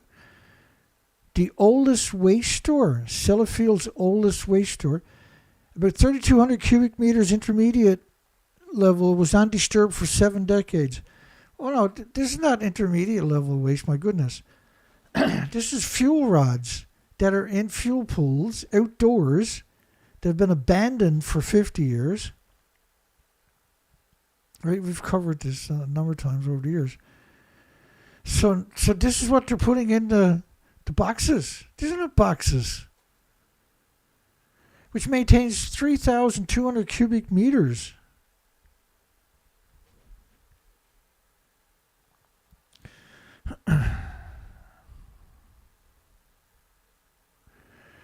$3,200 cubic meters. That's just that one spot we're talking about, right? 3,200. So let's say 2,000 pounds a cubic meter is 6.4 million pounds of lethal by the gram to everything that walks past it.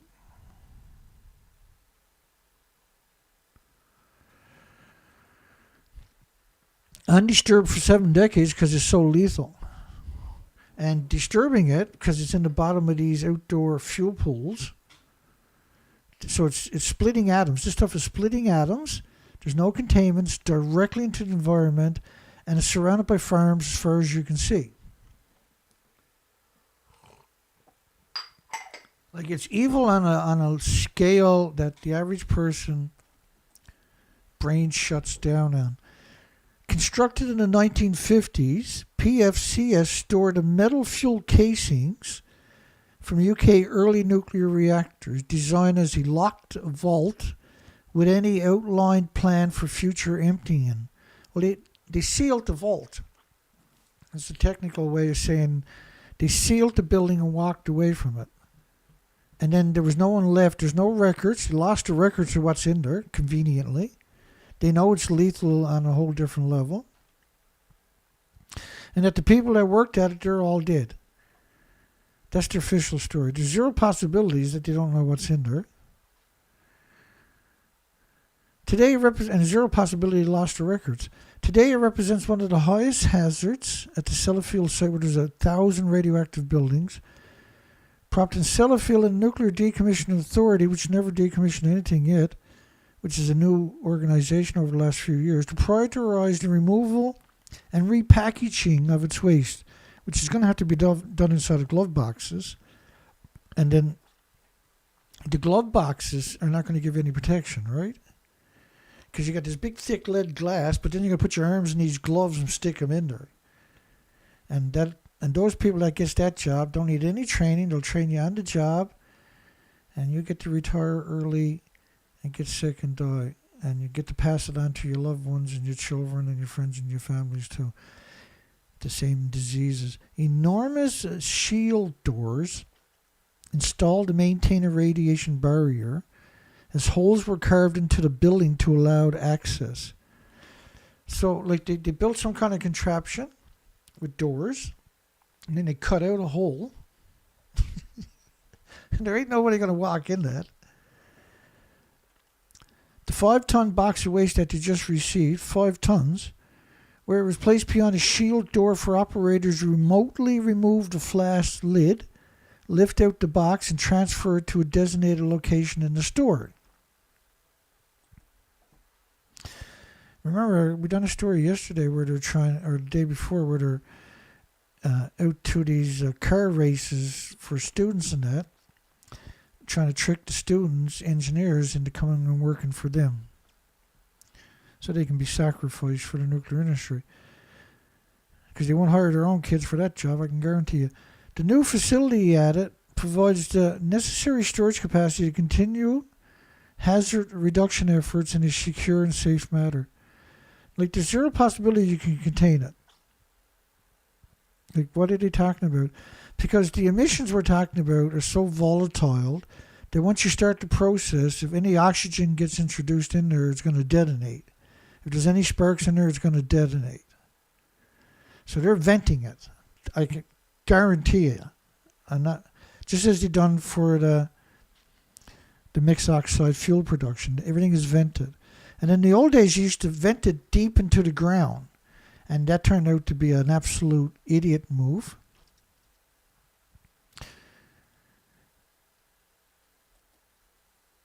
We'll be paying attention.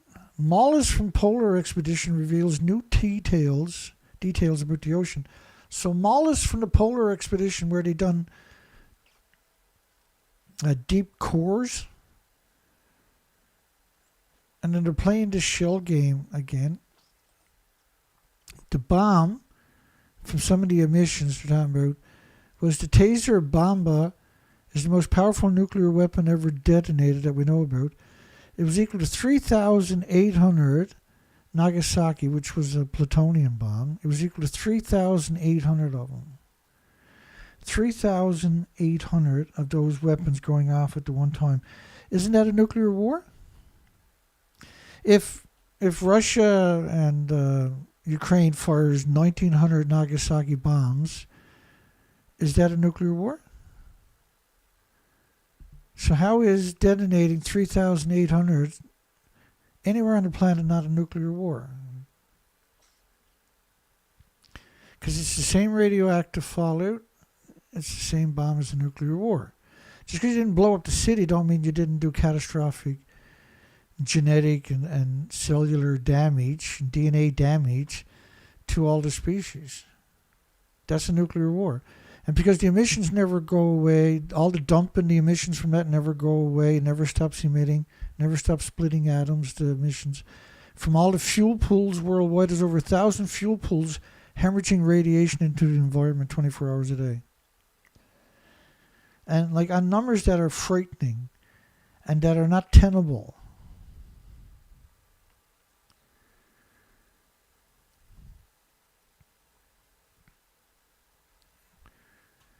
This is not acceptable. We can't continue on at this rate. We can't keep pretending that this doesn't have an impact. And they don't have a right to destroy all the species and the future of humanity and the flora and the fauna and all the other species on the planet. They don't have that right. They're 100% criminal with criminal intentions.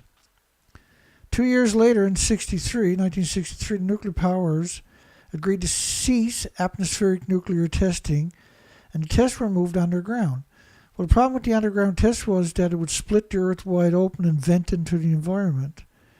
And then it would rain and flood these caverns, and that would wash the radiation into the water tables for thousands of years to come. But all the underground nuclear tests, every single one of them, bar nothing, vented into the environment because it split the Earth open.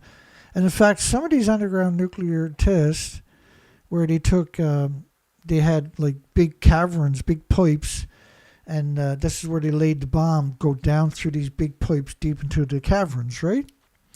And they used big manholes, like 300-pound manhole covers, steel covers. There's one of them in particular where they actually done the estimate. They estimated it was traveling at 170,000 miles an hour, and it went right into space, and it's still traveling deep space right now. It's the fastest moving man-made object in space is a manhole cover from a nuclear test. And so if it can drive, and it did, the manhole cover in outer space at enormous speeds that we don't have anything to compare it to, then is it safe to say that it vented the radiation into the ecosystem, into the upper troposphere and atmosphere also? And another thing about when you're doing nuclear testing underground, so-called, because it split the earth open and was vented into the environment, they noticed that water changed the structure for around 1,800 miles away. And water is the only thing that exists in all three forms, right? Solid, liquid, and ice, or vapor. And so they noticed that water, and without water, there's no life on this planet, right? You know, water is literally life. We can't exist without water. Water is your most precious resource, and we destroyed it with nuclear. And nuclear has many ways to destroy it, and all nuclear tests were doing this. Each nuclear test was creating plumes that cover an entire planet in short periods of time. I mean, you know, like what they got into the Soviet Union, just one of their bombs was equal to 3,800 Nagasaki plutonium bombs going off at the one time. This is absurd. The dumping that they've done during the entire Manhattan Project, and you're talking about the Soviet Union, you're talking about China and India and Pakistan's their dumping, is unbelievable. What the British done was despicable. The British were just unbelievably despicable in every facet of the nuclear industry. And they took their nuclear waste for their bombs from the mixed oxide fuel, put it in barrels, and went out in shallow water, never stopping, just throwing it all over the place for 30 years.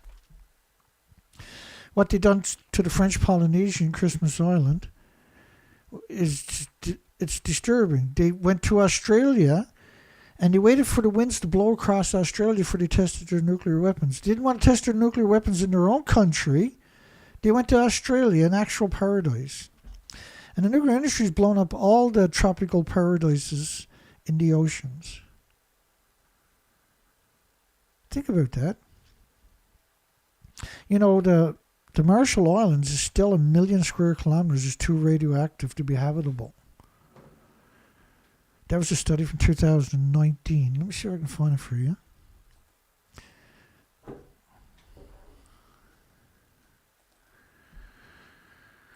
Sometimes I'm lucky.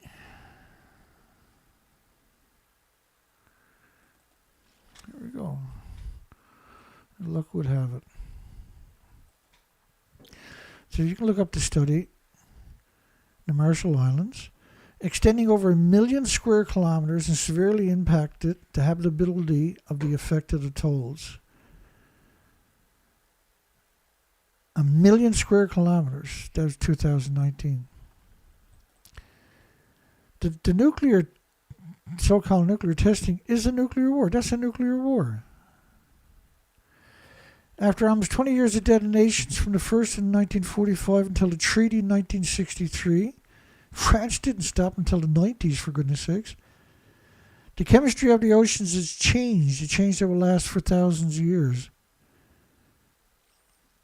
Well, Fukushima was a pulse event that guaranteed all the dumping the French done, all the dumping that the British done was friggin'. It's criminal on a whole different level because these 45-gallon drums will implode when they get down a couple of 100 feet. So it was instant releases. They're just driving around on the ocean, dumping these 400-pound dirty bombs over the side of their boat all day, every day for 30 years. They had special ships, and that's all they done. The American and French detonations in the Pacific Ocean kills thousands of fish. Thousands of fish. Thousands of fish. What are you talking about? Here, wait, hang on. Let me see if I can articulate the madness that the reality is.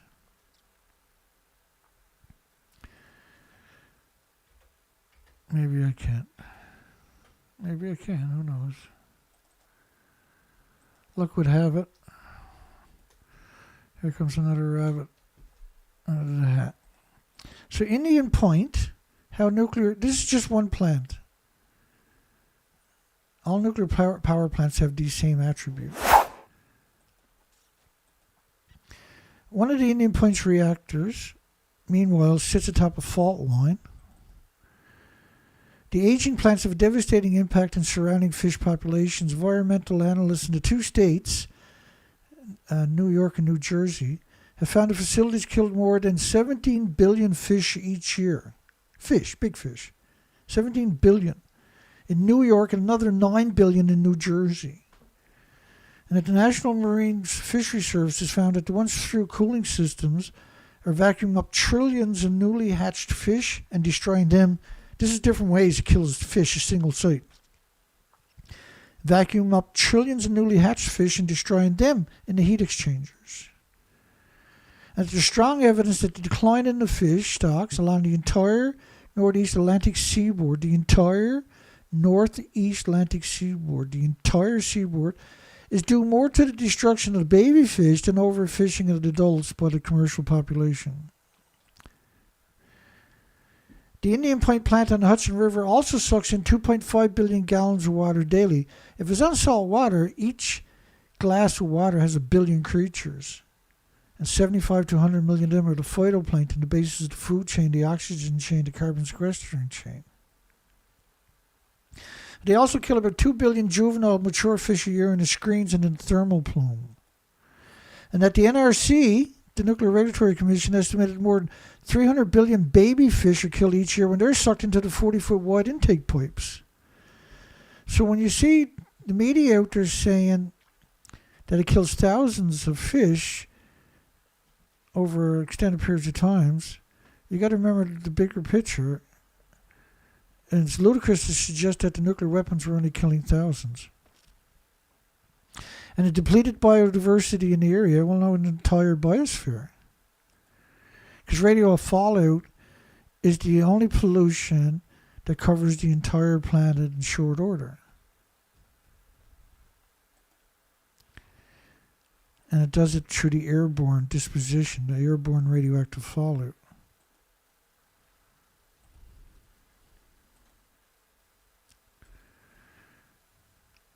This model from France is 1 million to 10 million becquerels of cesium-137 per cubic meter of air. And this model in particular is only based upon 16 days, I believe.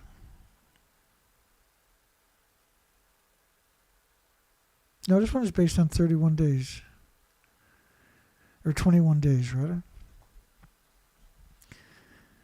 From March 11th to April 1st. So you got a plume covering the entire planet in just 20 days. This is the French government at 1 million to 10 million atoms per cubic meter of air. This is catastrophic. We've never heard tell of nothing like that in our history.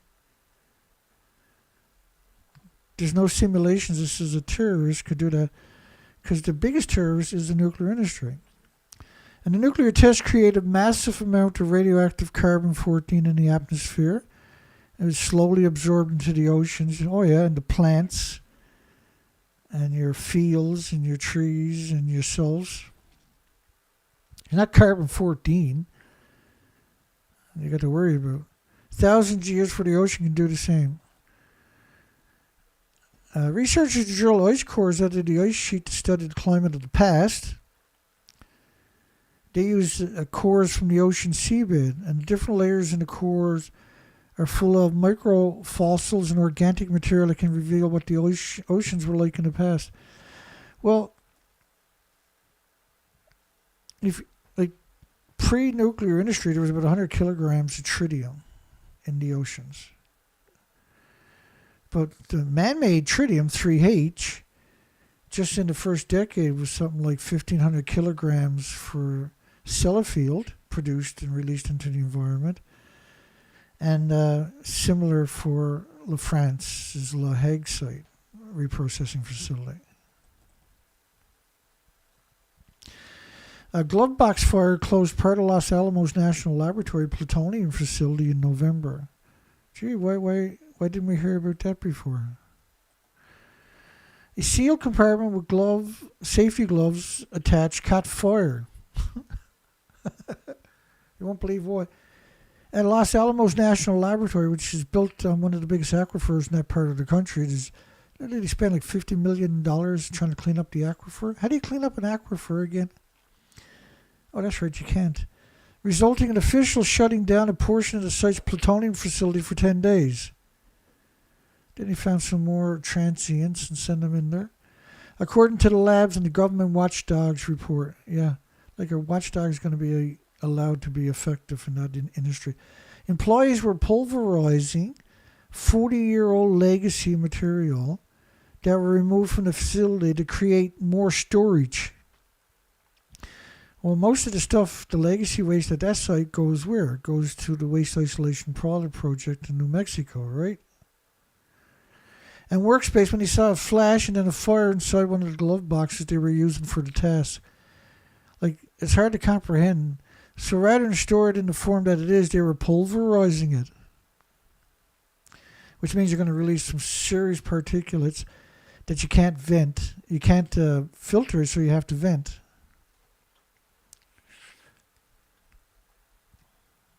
Defense Nuclear Facility Safety Board.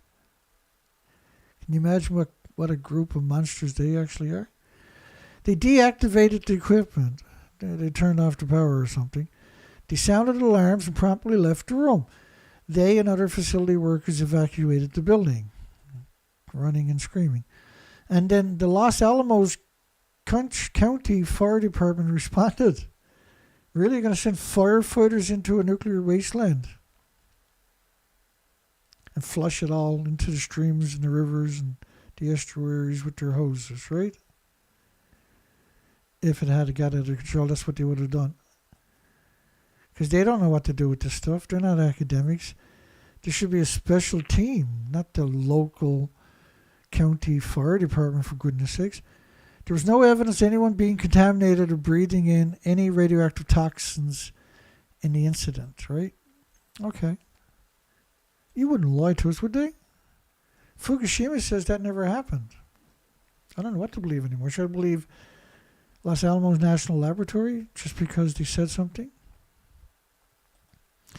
Engineering personnel has determined the glove box is still maintaining the proper air pressure, but have recommended replacing all filters and gloves, as well as the glove box windows. Wait, what? First off, the filters can only filter a fraction of what's going to be emitted. It's there to give you the illusion. You can put 200 million atoms in the head of a needle, they're all the same size. You can't filter that. You got to contain everything. How the hell are you going to filter it? It doesn't work. It doesn't work that way. You can't filter that stuff. You put 200 million atoms in the head of a needle and you can't see it. How are you going to filter that again? And let something else through?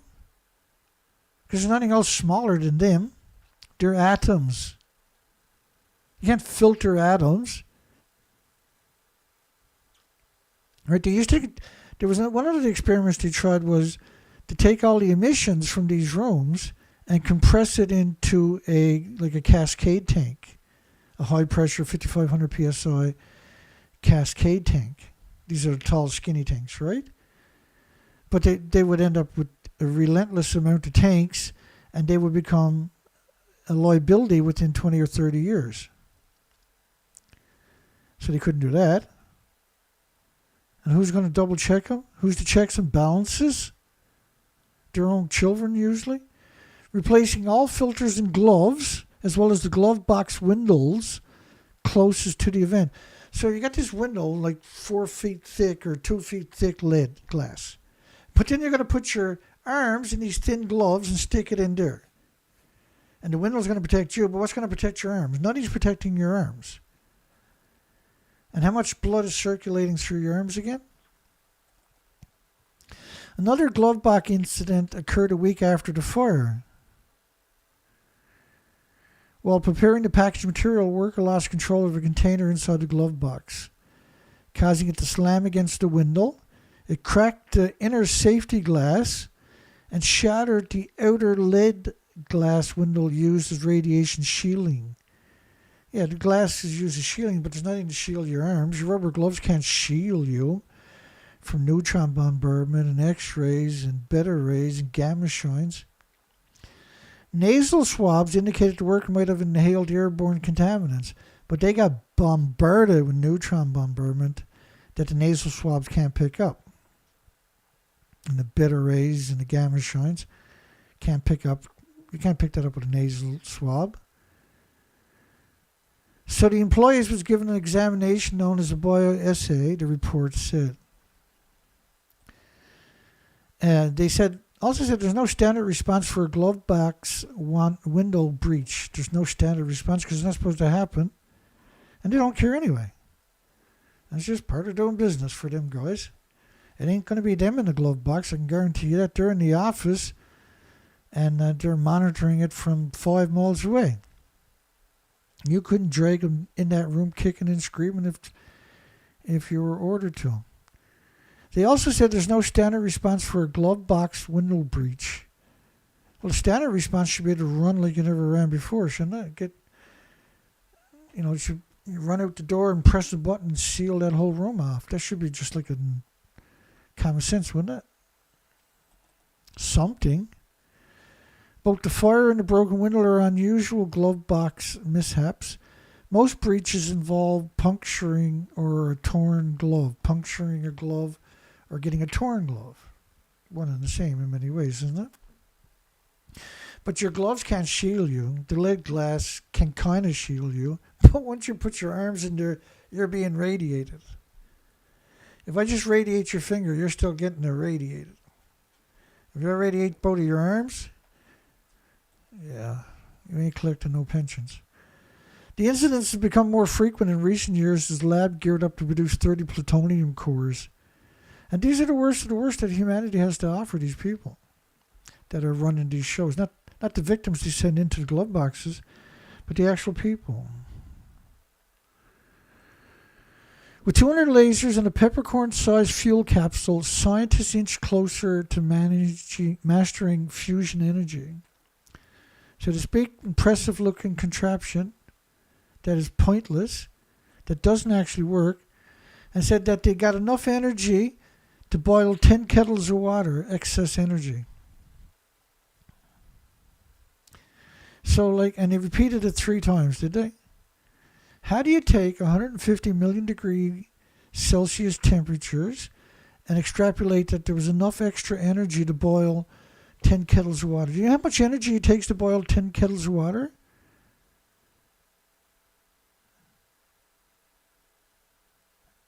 It's not even a fraction of the 150 million degrees Celsius that we're talking about. It's like 5 cents worth of energy. 3 years ago they came out and made a similar announcement where they said they got enough excess energy at 300 million degrees Fahrenheit temperatures, enough energy, the equivalent of a 9-volt battery, like you use in your Geiger counter. But when you look at the physics behind this, there's no way to quantify that type of assertion. There's no way they can quantify that they had enough energy to boil another 10 kettles of water. How many kettles of water can you boil? Right? How many kettles of water can you boil? That's the question. And once you look at that equation, then you realize these are disgusting liars. They're trying to artificially increase stocks. They're trying to get people to buy stocks or something like that, right? And that's because December last year was when they came up with that fake story, and all the media worldwide said you got to buy stocks in fusion. It's fantastic. It's amazing. They actually done it. They actually done it, folks. They done it. Buy stocks right now. Let's do this. Let's make this happen. Unlimited energy for the whole world. It's amazing. Buy them stocks now. And people went out and bought billions of dollars in stocks. It was a total scam, just like it is now. They got an extra enough energy to boil 10 kettles of water. If that was my brother or whatever, my family member, and when they came in through the door, they'd be laughing their arse off. They said, we just hoodwinked the entire planet.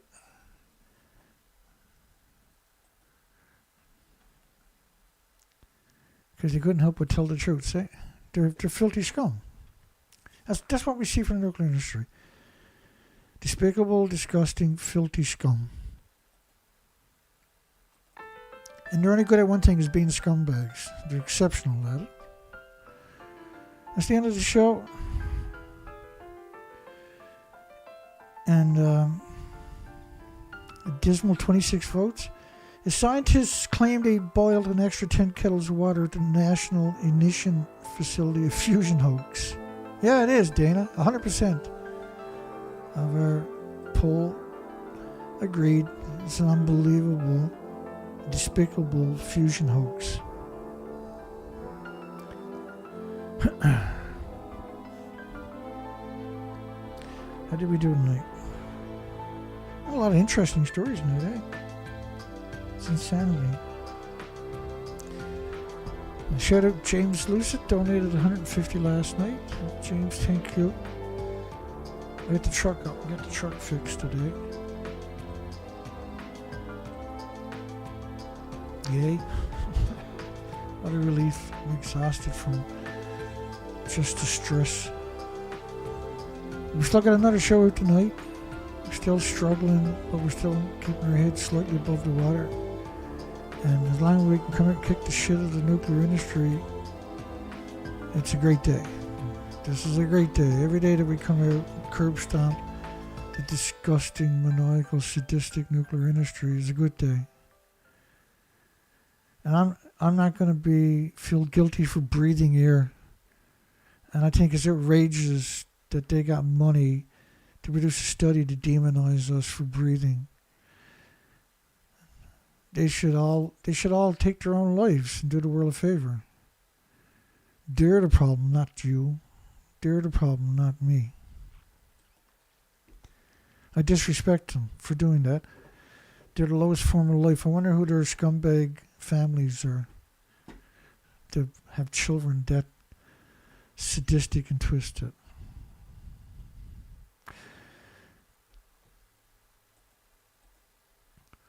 We'll see everybody tomorrow night for the last show, I would imagine, of this week.